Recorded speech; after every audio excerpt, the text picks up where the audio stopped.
So I thought I'd do a live post because I have not done one in a while. And I'm pretty sure that you've probably heard by now that Chris Cuomo announced this morning that he was positive for the coronavirus. And I saw it pop up, but the more interesting notice was when his brother did his, I guess, little press release announcement or whatever that was with his thoughts on what had happened.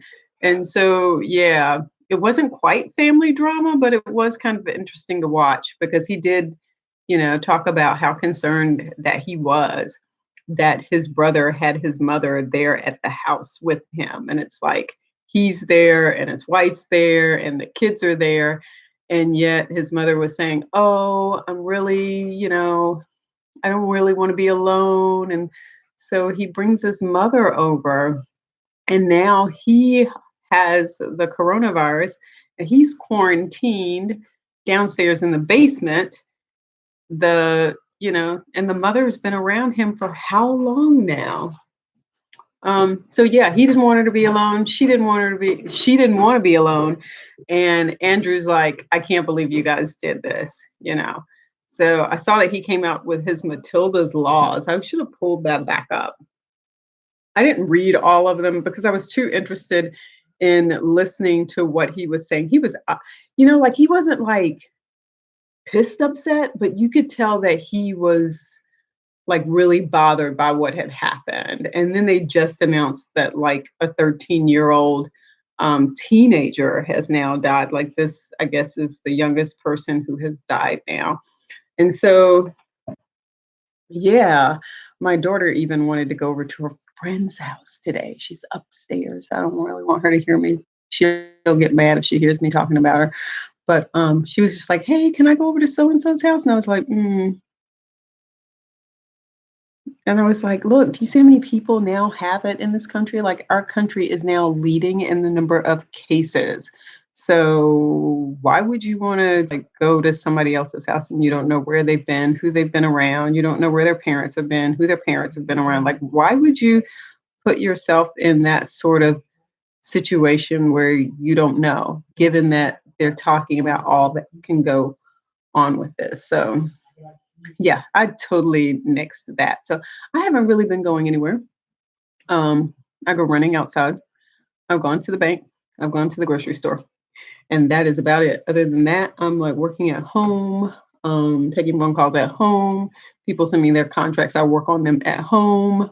So yeah, not really. I think I met with one person last week, which was really interesting. And I can't remember if I mentioned this in my last video, but we were supposed to be meeting in Hillsborough, but that didn't work out. There were some issues with like the wiring of the money, but so so we she was already at Wells Fargo. So I said, "Well, let's just meet at Wells Fargo." So I get to Wells Fargo. She's already there and she's already talked to the management at Wells Fargo, and they're like, "Oh yes, my attorney's coming.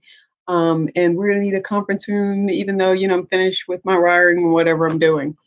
And so I get there, and apparently she was sitting in the parking lot, like they didn't let her stay in the building.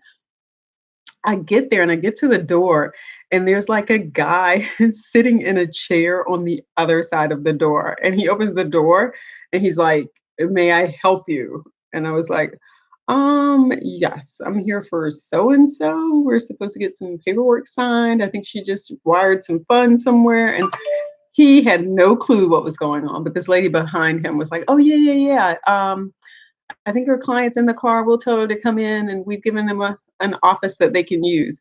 But yeah, they were not letting anybody. And they told me that. They said they aren't letting people in except for like specific things. You can't come into the bank. And then she was telling them, the funny thing was there were a ton of employees in there. So they didn't have like any customers in there that I saw, but there were tons of employees in there. And they were just like, "Well, this is the like one of the only branches that's open." So I'm not sure how many they have closed, but I think it's a lot because a friend of mine just called today. She was trying to go to Wells Fargo Bank and she said it was closed. So I don't know. I don't really bank at Wells Fargo. Uh-oh. So yeah, so Andrew was really upset at Chris. Um, and it didn't say, I probably missed like the part that I watched was a much shorter portion of his, I don't know, announcement, press conference. I guess it was a press conference. I watched only a short clip of it, but apparently it was like an hour long. I think the whole thing was like an hour long. Because, like I said, he went into these Matilda's laws. Let me see if I can pull those up because, whoops, let's see. And I wasn't really paying attention when he did them. Andrew Cuomo. Let's see what he says, Matilda.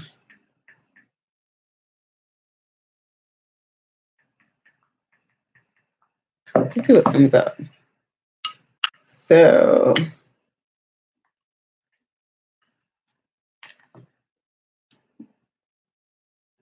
there are lots of topics here, though. Mm. It says, like, CNN host Chris Cuomo, brother of New York Governor Andrew Cuomo, has coronavirus. And then it says, meet the Cuomo family, Mario. Oh, I always forget about Mario. Who remembers Mario? I don't think anybody, does anybody remember Mario? I don't know about that. All right, here's Matilda's law. It says Matilda's law, know the rules to stay safe. It says Governor Andrew Cuomo refers to the strict set of rules for vulnerable populations like senior citizens or people with underlying respiratory issues as Matilda's law. He goes, I call it Matilda's law. My mother's name is Matilda. Everybody's mother, father, sister, or friend in a vulnerable population. This is about protecting them. What you do highly, highly affects their health and well-being. He says Matilda's law goes into effect 8 p.m. on Sunday in response to social media speculation and online misinformation. So, yeah, it was like this really long thing. Remain indoors, can go outside for solitary exercise. Although in Durham, apparently we can go outside for like golf and tennis as long as you practice social distancing, but you like can't go outside for basketball. Now, if you're doing it with other people, um, and this is Matilda's law, wear a mask when in the company of others to the greatest extent possible. Everyone in the presence of vulnerable people should wear a mask. Always stay at least 6 feet away from individuals and do not take public transportation unless urgent and absolutely necessary. So yeah, it says here are the major points. Matilda's Law is part of New York's Pause initiative to stymie the coronavirus. The major points of Matilda's Law includes stay inside, go outside for solar exercise, vet visits, and aids. Do not visit homes with multiple people. See, that's what I was telling my daughter. You see that in the note? Do not visit homes with multiple people. And she wanted to go visit a friend, and he had parents. And I'm like, you don't know where all three of those people have been, who they've been around, and then who those people have been around. Yeah, I like totally nix that. Have everyone around you wear a mask. Maintain 6 feet distance from others. Avoid public transportation.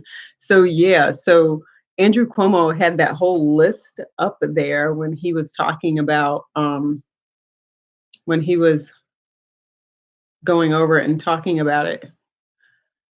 Yes, he says, let's see what else he's got up here.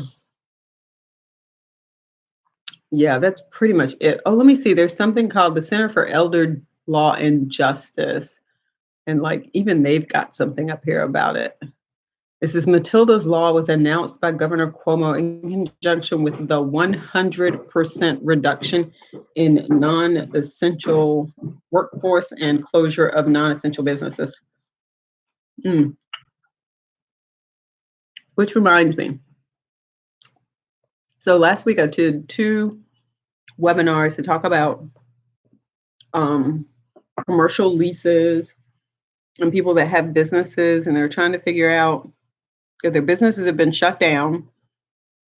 Both our mayor came out with something, and then the governor came out with something. So these people's businesses have been shut down. And so they had lots of questions about, hey, I've got a contract with my landlord, and this is the business I'm supposed to be operating here, and here's the amount of rent I'm supposed to be paying, and now I'm not going to be able to pay this rent because we don't have the businesses open. And even if we apply for small business emergency assistance, we're not going to get it for a while. We still have to jump through all those hoops and all that paperwork. And yeah, so I did two webinars last week on that. And then there's another one scheduled this week because people were just like, so what happens if I don't pay the landlord? And some people were asking, well, hey, some places, especially like California has already gone from placing a moratorium on residential evictions to also extending that to commercial evictions. So there's some places in California that if you're a landlord and that business has been able to pay rent because of coronavirus, you're not going to be able to kick them out of that building. So that was one of the issues that came up. And then this other one was, terminating the lease. So you may not evict them, but there may be a clause in there that allows that landlord to terminate the lease in the event you don't pay. You might not be evicted, but yeah, so that's something to look at. In most cases, you don't pay, you don't get to stay, right? That's simple. So,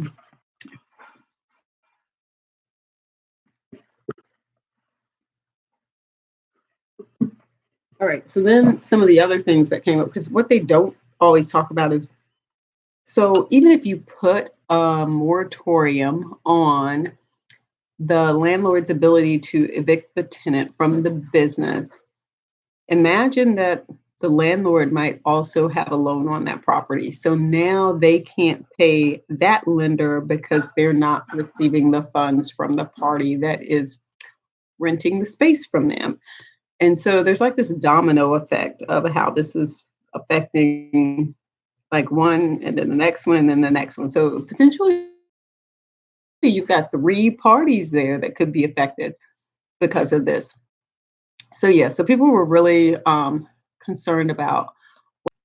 Does I have a spotty stream? This is totally why I'm trying to get to 1,000 so I can get off of this network and trying to do this. Interesting that it just started now. But yeah, so on the street, but the question, you had people going, oh, well, but I'm getting reduced hours. I'm not making as much money. Can I still collect some sort of unemployment or how does that work? And then on the business owner side, they're asking, well, should I just go ahead and fire people and just shut everything down? Or what's my liability? Like, what kinds of issues am I going to run into if I keep it open? And now, because here's the deal. So you're not having people come in and sit down for eating in your restaurant, but you do have people serving them through drive-through or standing outside. And so to some extent, they're going to have to break that little social distancing 6 foot rule, right? Because somebody's got to hand them the food. They've got to get the food. You've got to exchange the debit card or the cash, right? And they're like touching stuff. And so even if they've got on gloves, they've like touched what? How many people have they passed stuff back and forth? Like the person who just got served before you either handed them money or a card. And more than likely, it's not like they went in the restaurant and washed their hands and changed their gloves between you and the last party that they gave their food to. Nope. So more than likely, they're using those same gloves to pass you your food that you are going to take home and eat. There's a guy that supposedly did a commercial. I'm sorry, not a commercial. He did a video on how to clean your food when you, or whatever you get from the grocery store when you come home. I need to look at that. But yeah, so it's like you switched from having a restaurant serve you, and that was supposed to be easier, but not necessarily so, because like I said, now you've got your workers standing out there interacting with people, probably less than 6 feet, and then they're like passing cards and cash and stuff back and forth, receipts, and then you're passing along food. And so, you know, what kind of personal protective gear are you providing with them? Are you providing respirators? Are you providing gloves? Do you have hand sanitizers? What is the training that you have provided to them? So when you're driving up to get your food, like think about that. If you're the person who's coming up to get the food, um, you know, you're probably thinking you're okay because you're not going in, and you're probably thinking, well, I'm going to get my stuff and I'm going to go home and wipe my stuff down. I'm going to wash my hands. But yeah, think about all those people who just went that through that drive-through before you, and yes, the person who's helping you might be adequately covered, but what kind of training did they get? How long have they been wearing that? Like, suppose they've already been working for 3 hours, because time goes by fast. If you're doing the morning rush or the afternoon rush, it might be, 6 to 8 that they're working, and then they go take a break, and you're the person who they see at 7:50. So you're like number what? They've already touched how many people with that gear on. And so yes, it's like Chris Cuomo got it. The numbers are just like I said, the country now has the highest number. And granted, some of these other countries are way less populated than the US. Okay, I get that. But still, we're on our way to 200,000 infected people in the United States, which is why I'm like sitting here at home eating yogurt with oats.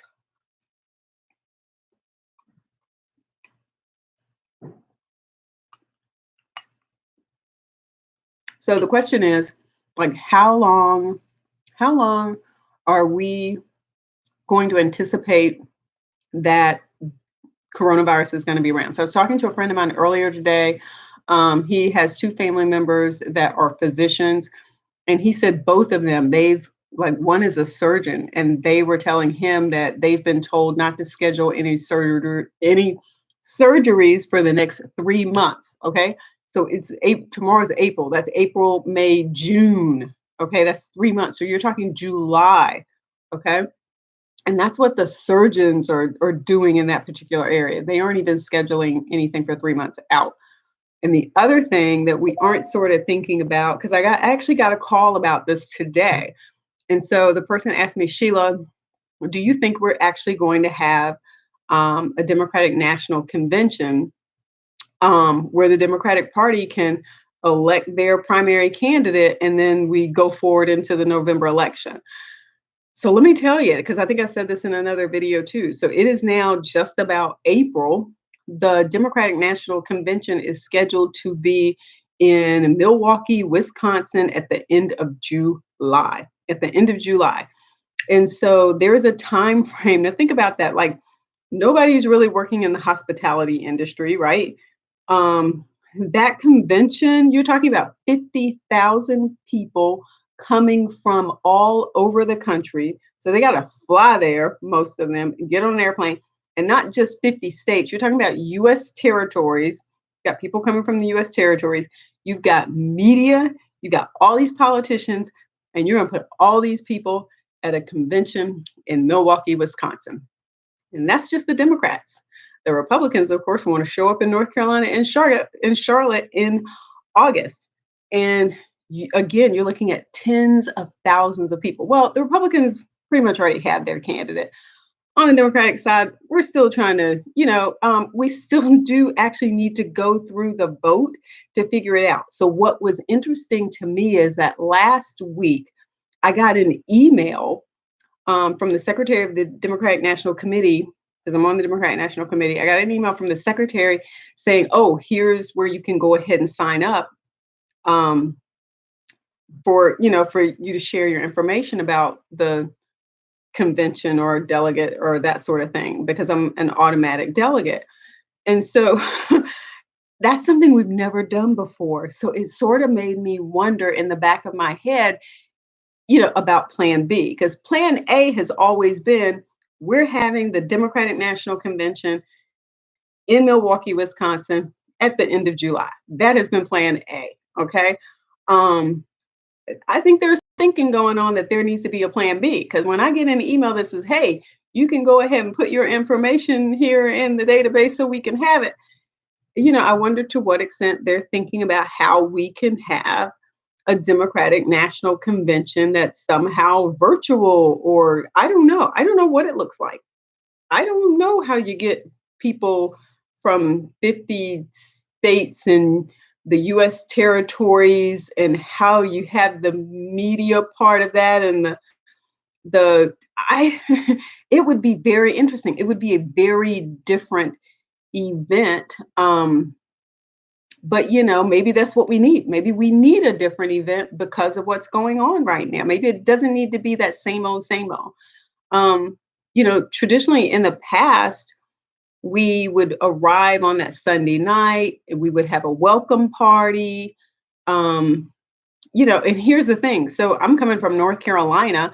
The North Carolina delegation for the Democratic National Convention was scheduled to be in a hotel in Lake County, Illinois. So when people think about the Democratic National Convention taking place in Wisconsin, think about that. What did I just say earlier? You got all these hotels in Wisconsin and Milwaukee. You got hotels in Illinois. Some of these people are going to be staying in Illinois and driving in. So that's the thing. They put delegations in hotels. They fill them up as close as they can. They have certain requirements that these hotels need to meet. But if if you're not in one of the closer ones, you're a little bit further out. So, hey, some people will be in Illinois, and that was going to be the North Carolina delegation. So you get bussed in. So what did I say? So I forgot about that. So you got people flying in to get there. You got media, you got the politicians, everybody's, you got all the delegates, you got 50,000 people.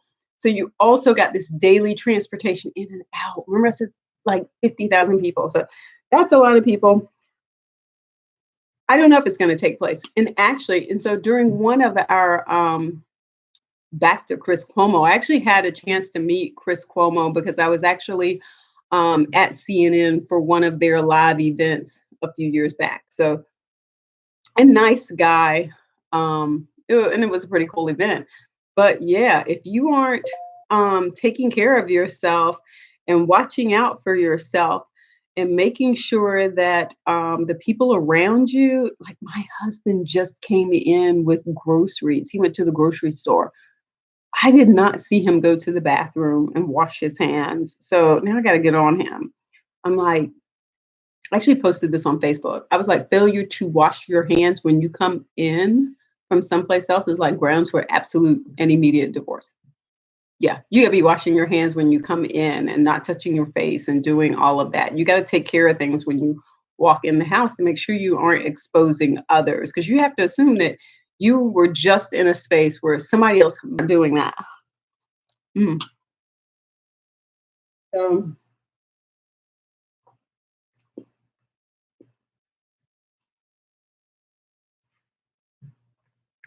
he's like outside doing some stuff, but at least I got a thumbs up on the video. So yeah, so that was pretty much the most of what I was going to talk about. But yeah, so if it can be Chris Cuomo, I mean, if it can be Tom Hanks, literally it can be anybody. And I think the thing now is most of us are staying home. Although, let's talk about Louisiana for a second. I mean, the idea, let me get rid of this because this just popped up over here. I need for that to go away. The idea, and Charles goes, what's up with the ventilators? Supposed to have stockpiles. I know, like, what is the deal with the ventilators? And I don't understand. So it's sort of like, hey, we're going to take advantage of this act where we can go in and sort of commandeer these other companies and tell them to like make what we need to make. So I don't understand why we're so far behind on the ventilators if they're companies that are already manufacturing these. So they've already been doing this. It's not like we're asking them to do something that they don't know how to do. And so I wonder to some extent, if it has to do with, labor shortage, getting people in, getting them in and able to work in a way that does not put their health at risk. But still, like, where is the stockpile? And of course, you should be able to get access to the stockpiled ventilators without having to show appreciation if you're a governor. That should not be a requirement. But in any case, what is the deal with Louisiana? So my niece was actually at Xavier, and my sister and her husband drove down there and got her. And I'm so glad that they did because, this sort of idea of having funeral processions and continuing to have church and continuing to have, over 1,000 people get together in space. And now you see Louisiana popping up and having like, what? Did I read that wrong? Did I hear that wrong? Did they just have 1,000 new cases in one day? So yeah, so apparently, those people have been arrested who did that. But needless to say, I'm sort of happy my daughter's not going to be going to school in Louisiana. But yeah, so I don't know what's going on with the ventilators, Charles. I wish I did know. I think a lot of people are sort of wondering what's going on with the ventilators. And yeah, so there is the piece about and I can't remember what it is now. And so I can't even really talk about it because I can't remember. So apparently, someone in Guilford County just died. Well, that's terrible. Yeah. Bringing North Carolina's death count to 10. It doesn't sound bad. I think you had a lot of the bigger, I mean, Mecklenburg County, they're over 300. And then you've got Wake, and then you've got Durham County where I'm residing. But yeah, Mecklenburg County is a lot. And the last time I was home in Greenville, which was a few weeks ago, my mom had actually gotten a call from one of, I guess, I don't know, somebody was calling her to give her an update on what's going on, and they were getting ready to have a press conference. And they actually moved pretty fast. Like they didn't even, I don't know, I don't even think they didn't even have any cases then. I don't even think they had any infected cases. And like 3 days later, they were like, oh, yeah, yeah, yeah, we're totally going, stay home. I mean, like they voted on that 4 days later. I'm like, y'all don't even have anything really going on yet.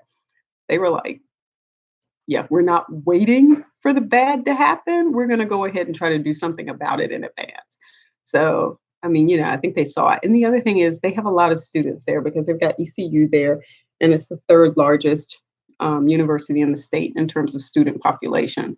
So you're potentially talking about 20 something thousand students that live in close quarters and that engage in a lot of activities um, that are usually like, stuff kids hang out and do together. If you've seen like some of the beach party pictures, not necessarily saying that they would do that, but still, kids on campus tend to like hang out together and socialize together and eat together and that sort of stuff.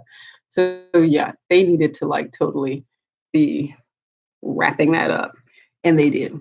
So, I'm going to finish this and we're going to check back in. We hope Chris Cuomo does better. And we hope some of the stockpiled respirators make their way to wherever they need to make their way soon. And soon, we hope soon. And let me know what you're doing.